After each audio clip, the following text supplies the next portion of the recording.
कोल्हापूरच्या सिद्धार्थनगरमध्ये जी काल दंगल झाली, दोन गटांमध्ये जी वाद झाला, नेमका वाद काय झाला आणि का कारण होतं ह्याच्यामध्ये? काय झालं माहिती आहे काय, फुटबॉल टीमचं त्यांचा काय तर वर्धापन दिन होता आणि त्यानिमित्त त्यांनी पूर्ण ही कमान झाकून स्ट्रक्चर लावून रस्ता बंद केलेला. तर इथले लोक म्हणजे आम्ही 3 ते 3,500 लोकांची वस्ती आहे. येण्या जाण्यासाठी मार्ग नव्हता म्हणून आम्ही पोलीस प्रशासनाला जाऊन कळवलं. मग त्यांनी येऊन काढून घेतलं, त्यांनी सहकार्य चांगलं केलं. त्यानंतर आम्ही सर्व नोकरदार वर्ग आम्ही नोकरीला गेलो आणि रात्री 8:30 ते 9च्या दरम्यान एवढा माप इथं आला आणि अचानक वरतीपर्यंत घुसून आम्हाला दगडफेक करून मारहाण, इथल्या गाड्या जाळपोळ करून त्यांचे 2 तास त्यांचा चाललेला हा प्रकार. आपल्या आपण या मारहाण केलेले आहे आणि हे दगड लागलेले आहेत आणि महिला नाही म्हटला तर एक 50 महिला आणि पुरुष असे मिळून 100 जण आम्ही जखमी आहे. मुक्का मार लागलेला आहे. नेमकं कारण काय? म्हणजे आता स्ट्रक्चर तर लावलं, ते तर काढलं, त्यानंतर मग असं काय झालं की एकदम तिकडून लोक आली आणि काय झालं काय समजायला मार्ग नाही. काही पूर्वनियोजित त्यांनी हल्ला केला असेल, काही कळायला मार्ग नाही की आता बघू, स्पष्ट होईल थोड्या वेळातच काय ती कशामुळं घडले.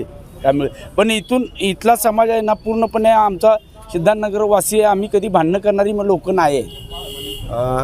या दंगलीच्या मध्ये म्हणजे काल जी दंगल सदृश झाली, अनेक वाहनं झाली, काय काय त्यामध्ये उपयोग केला? काय तिकडच्या मॉप होता किंवा काय समोर आले? काय झालं काल बघितलेल्या न्यूजमध्ये असं दिसण्यात आले की तिकडच्या लोकांनी दगडफेक केली.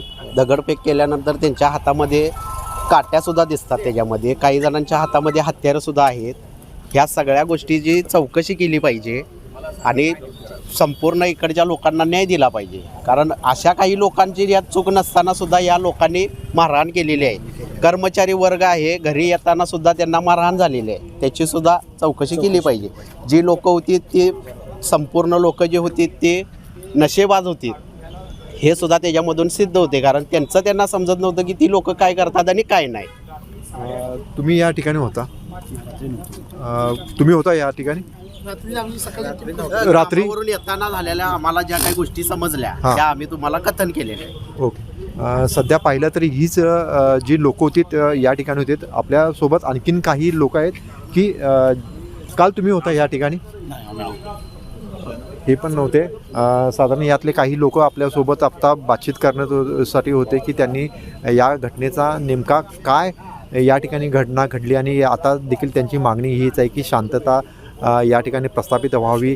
नोकरदार वर्ग आहेत, हातावरचे पोट असणारी ही सगळी कामगार आणि स्लम एरिया म्हणजेच कमी नेहमीच कामाला जाणारा हा एरियाचा मानला जातो.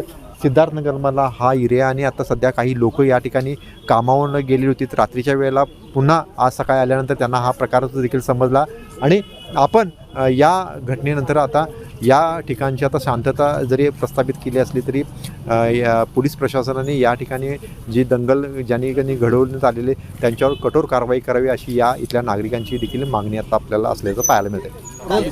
वर्धापन दिनाच्या कार्यक्रमाच्या अनुषंगाने 2 गटामध्ये वाद झालेला होता. त्यानंतर ते वादातून त्यांच्यामध्ये भांडण झाले आणि नंतर पोलीस आले. त्यानंतर आम्ही आमची पुढची कायदेशीर कारवाई केलेली आहे आणि आता शांतता आहे.